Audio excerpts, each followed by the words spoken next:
Congolaises, Congolais, chers compatriotes, il y a 6 ans, je prenais congé de mes responsabilités en tant que président de la République, chef de l'État. Et fait inédit dans notre pays, en près de 60 ans d'indépendance. J'ai passé pacifiquement la main à un nouveau chef d'État. Depuis lors, je m'étais imposé un strict devoir de réserve, y compris quand j'ai fait l'objet, directement ou par mes proches interposés, de provocations, de déni de droit, d'humiliation, d'imputations dommageables et d'autres multiples atteintes à ma dignité. D'abord, parce que je suis convaincu que le temps est le meilleur allié de la vérité, un antidote lent mais puissant contre le venin du mensonge et de la délation. Mais aussi et surtout, parce qu'agir autrement aurait fait le jeu de ceux qui, par cette campagne odieuse, cherchaient à détourner l'attention de notre peuple de leur incapacité, aujourd'hui avérée, à répondre à ses attentes et aspirations. J'ai enfin décidé de briser ce long silence, de sortir de ma réserve et de m'adresser à vous parce que l'enjeu est de taille. Il est même existentiel. Non pas pour ma famille politique ou biologique, moins encore pour ma modeste personne, mais plutôt pour la nation congolaise et pour l'avenir de notre cher et beau pays. J'ai décidé de briser le silence parce qu'au vu de la situation que traverse notre pays, continuer à me taire m'aurait rendu poursuivable devant le tribunal de l'histoire pour non-assistance à plus de 100 millions de compatriotes en danger. Je saisis cette opportunité pour partager avec vous mes réflexions et participer ainsi à la recherche de la solution à la crise que traverse notre pays, la République démocratique du Congo, terre de nos ancêtres, car il est gravement malade et son pronostic vital engagé. Mieux que quiconque, vous en êtes conscient, car vous en faites quotidiennement les frais dans votre chair et vous en payez le prix. Mes chers compatriotes, vu l'importance stratégique de notre pays et le rôle qu'il est appelé à jouer, j'avais, de l'avènement au pouvoir du chef de l'État actuel, conclu avec lui un accord donnant naissance à la coalition entre nos forces politiques respectives. À propos de cet accord, beaucoup de contre-vérités ont été dites, y compris, fort malheureusement, par celui qui est censé connaître la vérité, parce qu'en étant l'un de 2 principaux signataires. En attendant qu'au moment opportun, la vérité soit rétablie, preuve irréfutable à l'appui, permettez-moi pour l'instant d'affirmer qu'en ce qui me concerne, la conclusion de cet accord n'avait pour seule motivation que l'intérêt supérieur de la nation. Par cet accord de mutualisation de forces, j'entendais en effet permettre à mon successeur d'exercer dans la direction des affaires de l'État plus de pouvoir effectif que ce que la faible représentation de sa famille politique au sein de la nouvelle Assemblée nationale était en droit de lui conférer. Je voulais par ailleurs faciliter le fonctionnement harmonieux des institutions et éviter à la nation, comme à notre jeune démocratie, d'éventuelles crises politiques qui leur auraient été fatales. Cette première alternance pacifique et civilisée à la tête du pays avait suscité d'autant plus d'espoir qu'en janvier 2019, notre pays s'est trouvé en bien meilleur état qu'au moment de ma propre accession à la magistrature suprême en janvier 2001. Alors que j'avais trouvé un pays au bord de l'implosion, miné par une longue dictature et des guerres, sans institutions républicaines, économiquement en faillite et socialement déchiré. Bref, un pays dont l'incertitude de lendemain menaçait la stabilité de toute la région. Le 24 janvier 2019, j'avais en effet légué un bien meilleur héritage à mon successeur, à savoir un pays réunifié, largement pacifié et dont les limites territoriales correspondaient exactement à celles qu'elles étaient au 30 juin 1960. Une nation reconstituée, réconciliée et fière de sa diversité. Un État doté d'une constitution progressiste et des institutions fonctionnant harmonieusement. Une économie dynamique et résiliente et débarrassée du fardeau de la dette hérité de régimes antérieurs, du fait de multiples réformes structurelles engagées. Une armée nationale républicaine de plus en plus professionnelle et capable de relever le défi de la défense de l'intégrité du territoire national. Une démocratie en constante consolidation, avec notamment l'organisation sur fonds propres d'un troisième cycle électoral.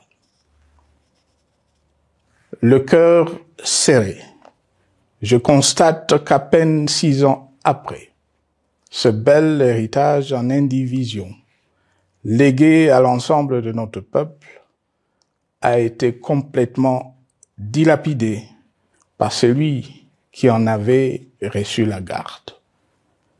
Que notre pays offre un spectacle de plus désolant et qu'il suscite d'autant plus de désespoir au sein de notre peuple et de pitié et de moquerie à travers le monde, que l'inconscience de ses dirigeants ne permet aucun espoir de redressement.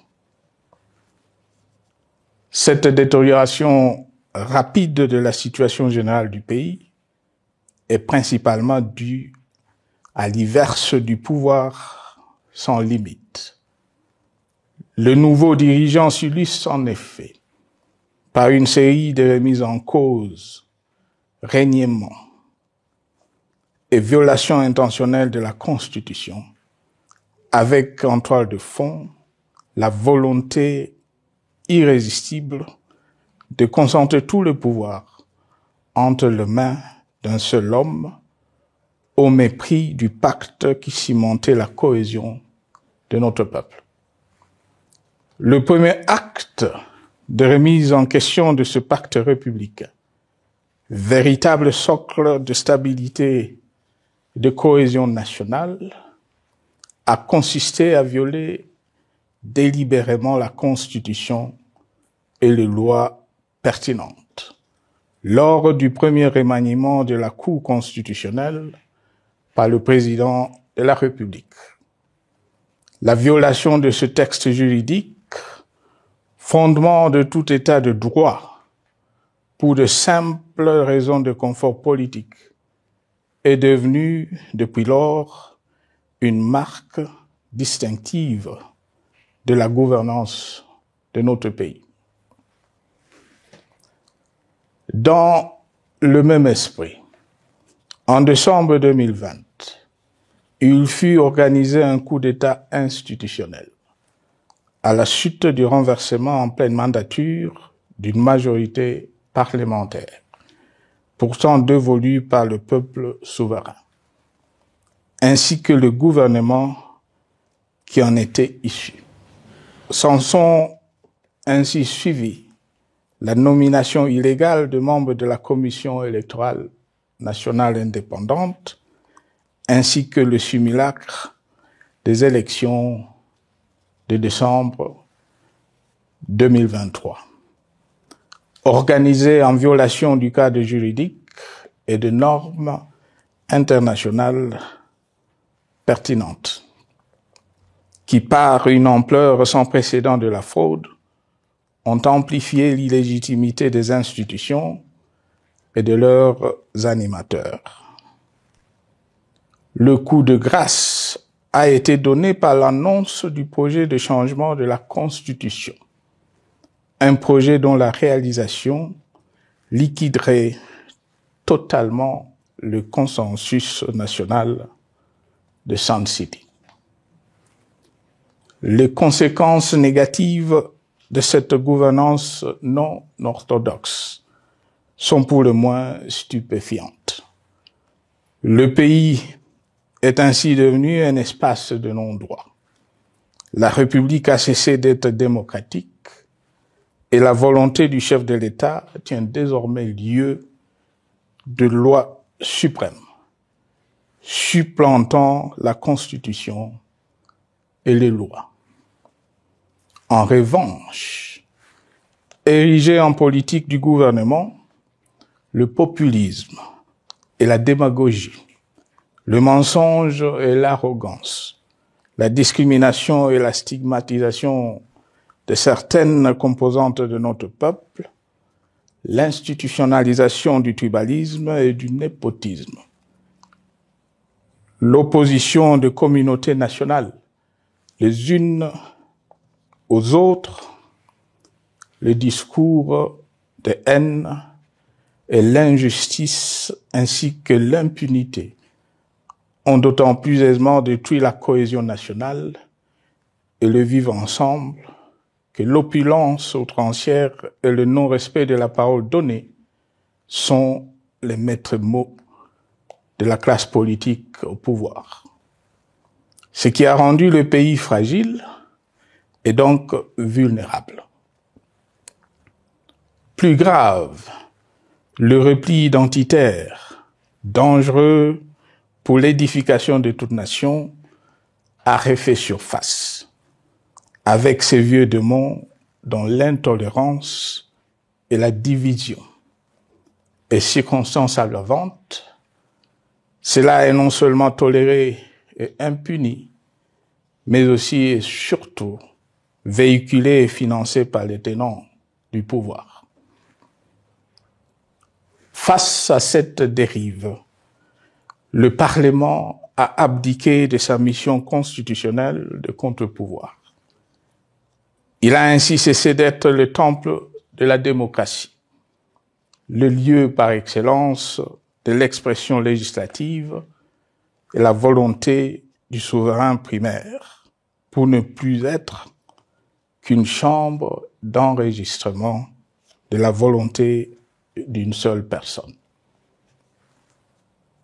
Quant à la justice, garante constitutionnelle des libertés publiques et du socle de valeurs, qui structure notre identité et forge notre unité, elle a complètement démissionné de ses responsabilités, se laissant ouvertement instrumentalisée à des fins politiques.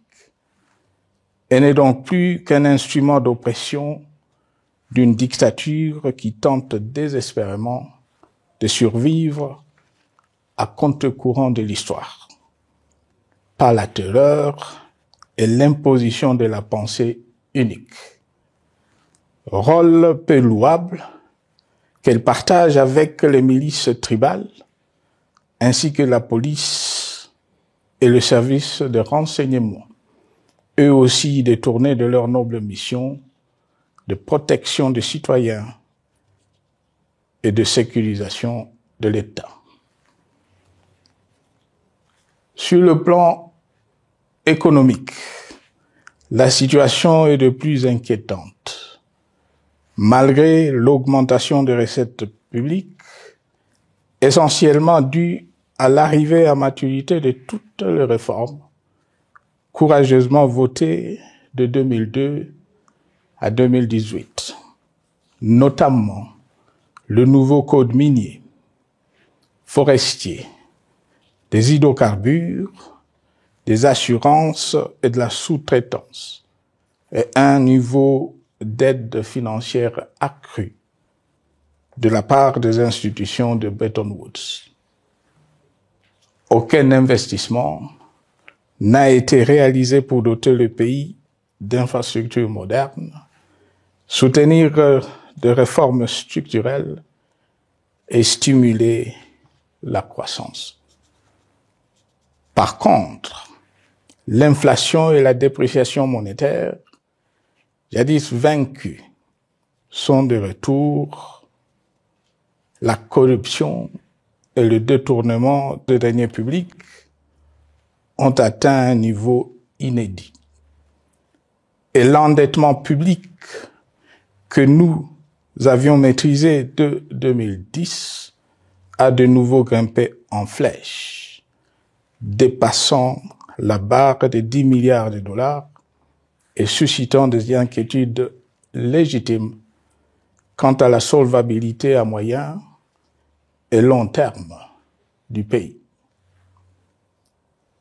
Les conséquences sur le plan social sont aussi dramatiques. Aggravation du chômage, accumulation des arriérés des salaires des agents de l'État, baisse drastique du niveau de vie de la population et recrudescence du banditisme urbain, de l'exode rural et de la famine dans un nombre croissant de provinces. Les Congolais sont désormais en proie à une véritable angoisse existentielle.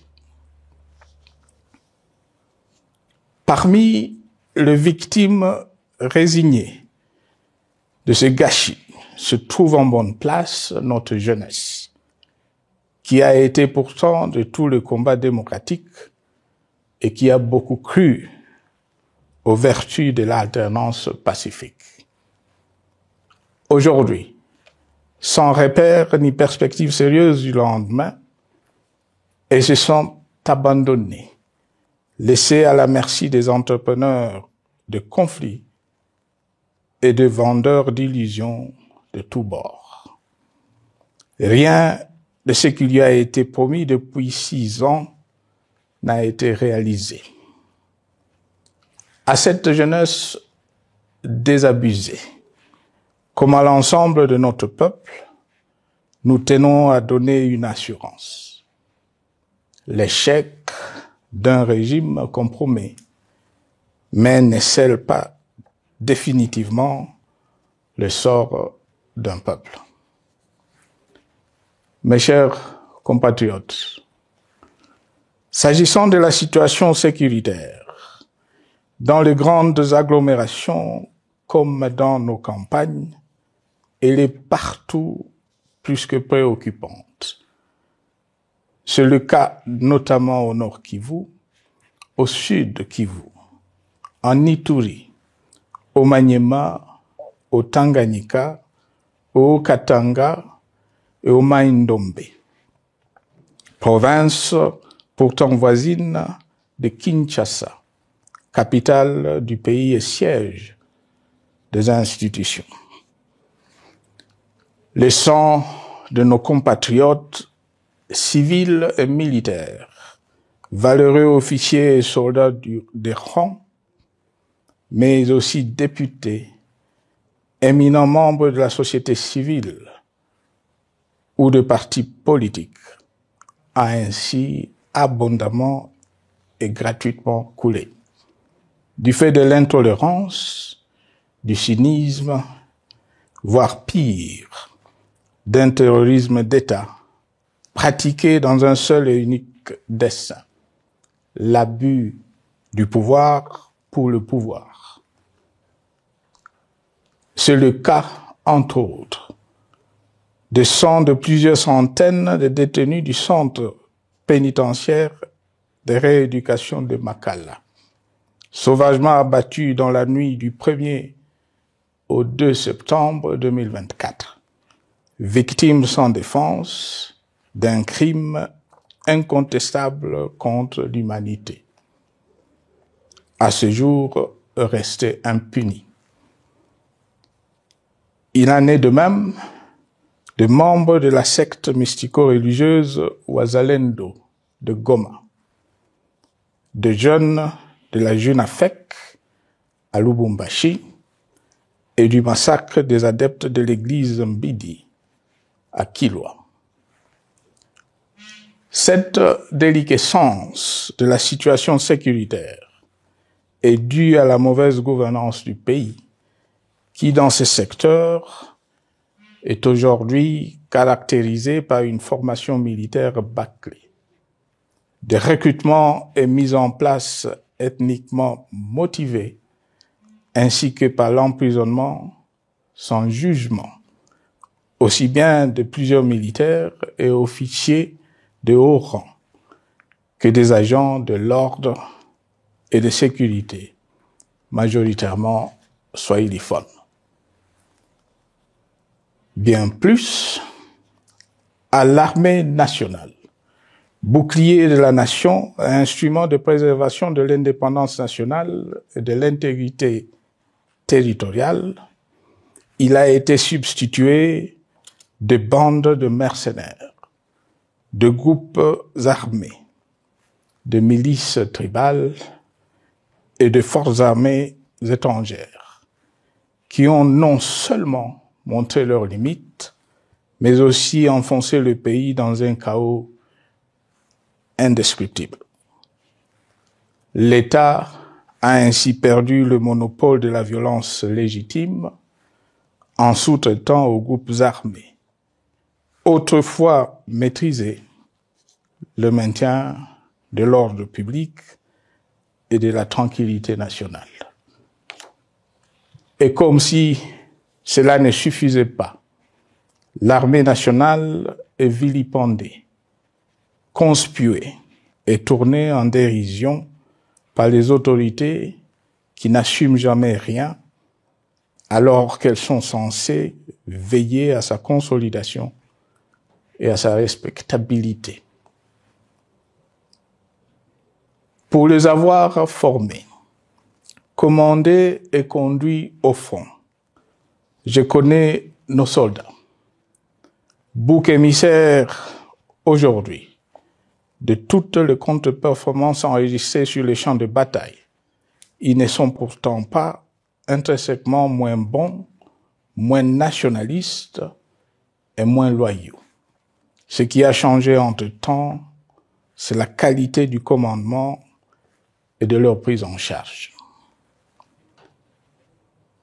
Au niveau régional, le gouvernement a levé l'option désastreuse de se détourner de deux principaux instruments internationaux qui étaient à la base de l'architecture régionale de paix et de sécurité, laquelle avait permis la stabilité régionale que le président actuel avait trouvée lors de son accession au pouvoir, à savoir le pacte sur la sécurité, la stabilité et le développement dans la région de Grand Lac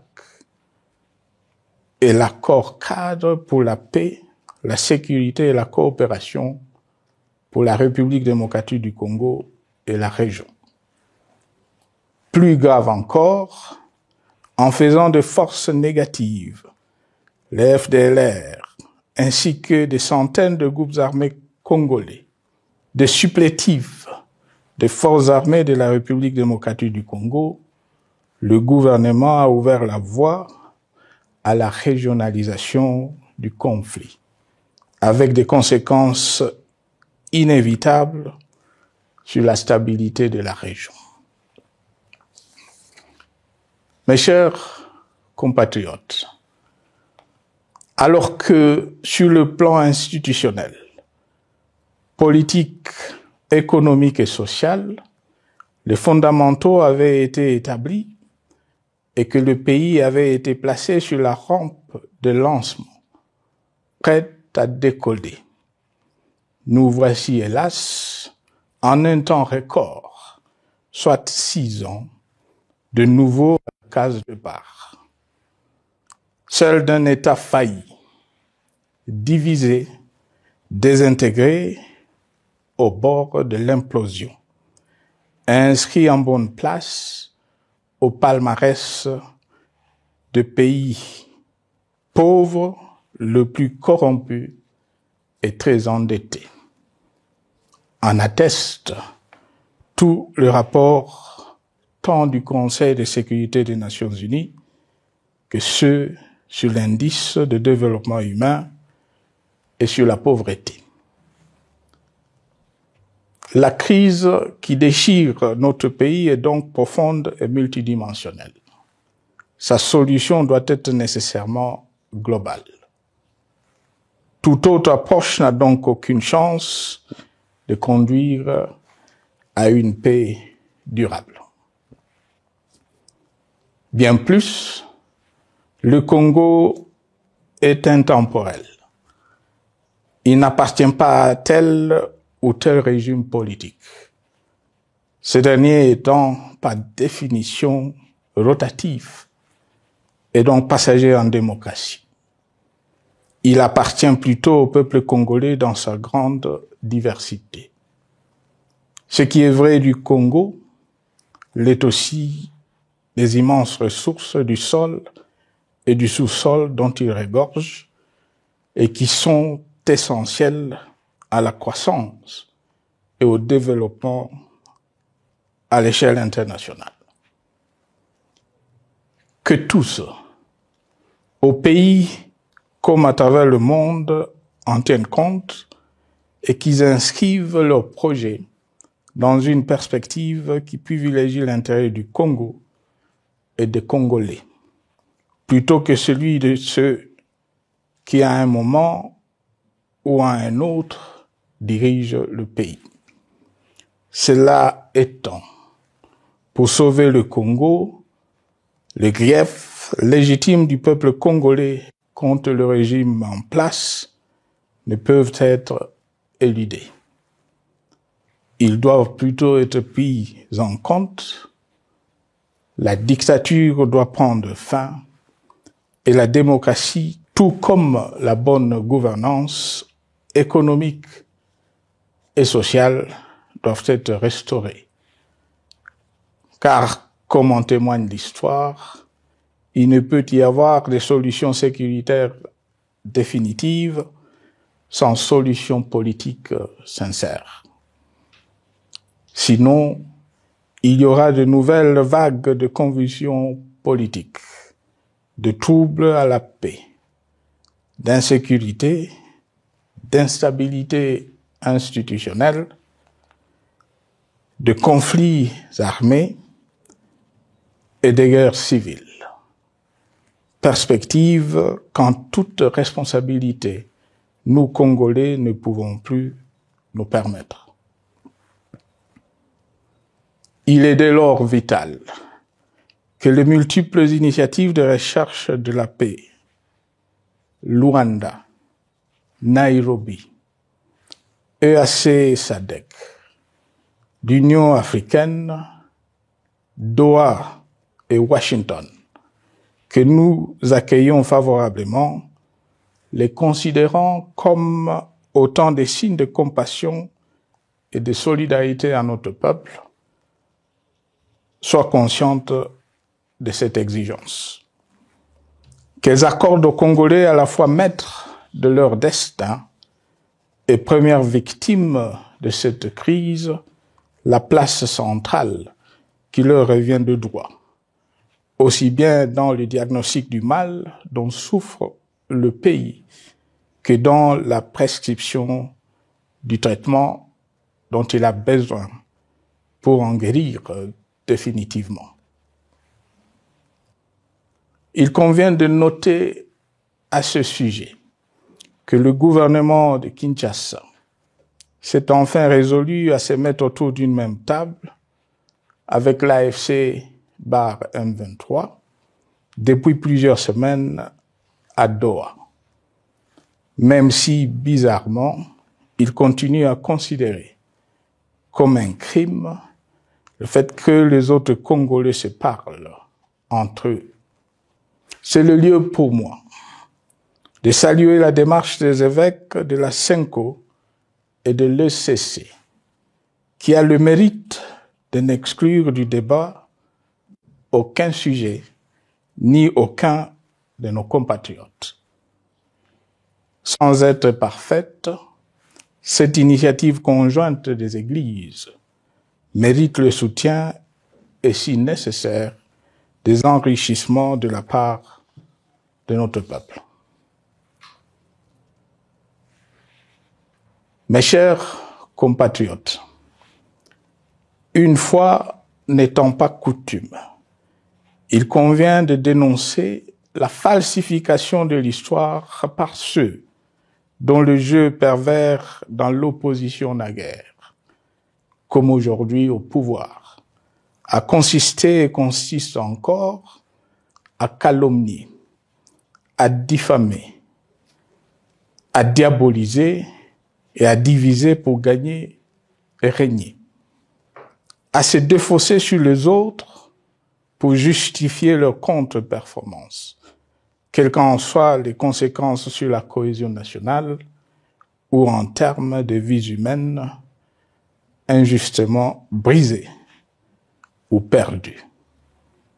Une preuve, s'il en fallait encore, vient de nous en être donnée une fois de plus. Il y a quelques jours, en effet, suite à une simple rumeur de la rue ou des réseaux sociaux sur ma prétendue présence à Goma, où je veux me rendre dans le prochain jour, comme annoncé par ailleurs, le régime en place à Kinshasa a pris des décisions arbitraires, avec une légèreté déconcertante qui témoigne du recul spectaculaire de la démocratie. Mieux que quiconque, vous savez que pour moi, le Congo est la priorité absolue, que sa souveraineté et son intégrité territoriale ne sont pas négociables, que mon engagement pour la démocratie, la cohésion nationale, la paix et la stabilité n'est pas un slogan creux, et que le respect de la Constitution et des lois du pays, autant que celui de la parole donnée, sont sacrés. Militaire, j'ai juré de défendre la patrie jusqu'au sacrifice suprême. Hier au pouvoir, aujourd'hui en dehors du pouvoir, je demeure plus que jamais fidèle à ce serment. En ce moment où le pays est de nouveau divisé, appelé par le destin, j'ai le devoir d'œuvrer à la recherche de la paix et de contribuer à la reconstruction de notre pays qui se meurt. C'est dans cet esprit que j'ai choisi ce moment pour exprimer ma sympathie à l'endroit de toutes les victimes du conflit en cours, de réconforter et marquer ma solidarité avec la population de la partie orientale. Vous, qui êtes abandonnés par le pouvoir central, qui semble avoir pris le parti de vous punir, entre autres, en déconnectant les institutions financières du réseau bancaire national, et en restreignant le mouvement de personnes et de biens. Ces décisions et bien d'autres vous asphyxient et rendent votre vie plus précaire que jamais. J'en appelle aux uns et aux autres, en particulier au gouvernement, d'humaniser les conditions de vie de nos compatriotes de cette partie du territoire national. Ils ont droit à la vie, à la scolarisation de leurs enfants et aux autres conditions du bien-être. En entendant le rétablissement de l'autorité de l'État sur toute l'étendue du territoire national, j'invite les tenants du pouvoir à protéger la population. De même, l'armée, la justice, les autres structures en charge de l'ordre et de la sécurité doivent être véritablement au service de la population et répondre à ses aspirations. Mes chers compatriotes, de par mon expérience dans des situations similaires, le patriotisme et l'humanisme ont guidé le processus de règlement de conflits et ont porté de fruits dans le passé, aussi bien sur les champs de bataille que sur celui des négociations ou du dialogue. Notre pays avait été divisé de quasi-moitié pendant quelques années. La sagesse avait alors prévalu. Nous avions recollé le morceau et le pays a survécu dans son unité. C'est ainsi qu'après quelques années de réflexion sur la crise en cours, après avoir consulté des chefs d'État et des anciens chefs d'État de la région, ainsi que des acteurs politiques et sociaux, nationaux et étrangers, j'ai fait ce jour une proposition qui engage la nation tout entière à un sursaut patriotique pour un pacte citoyen afin de tirer le pays du gouffre.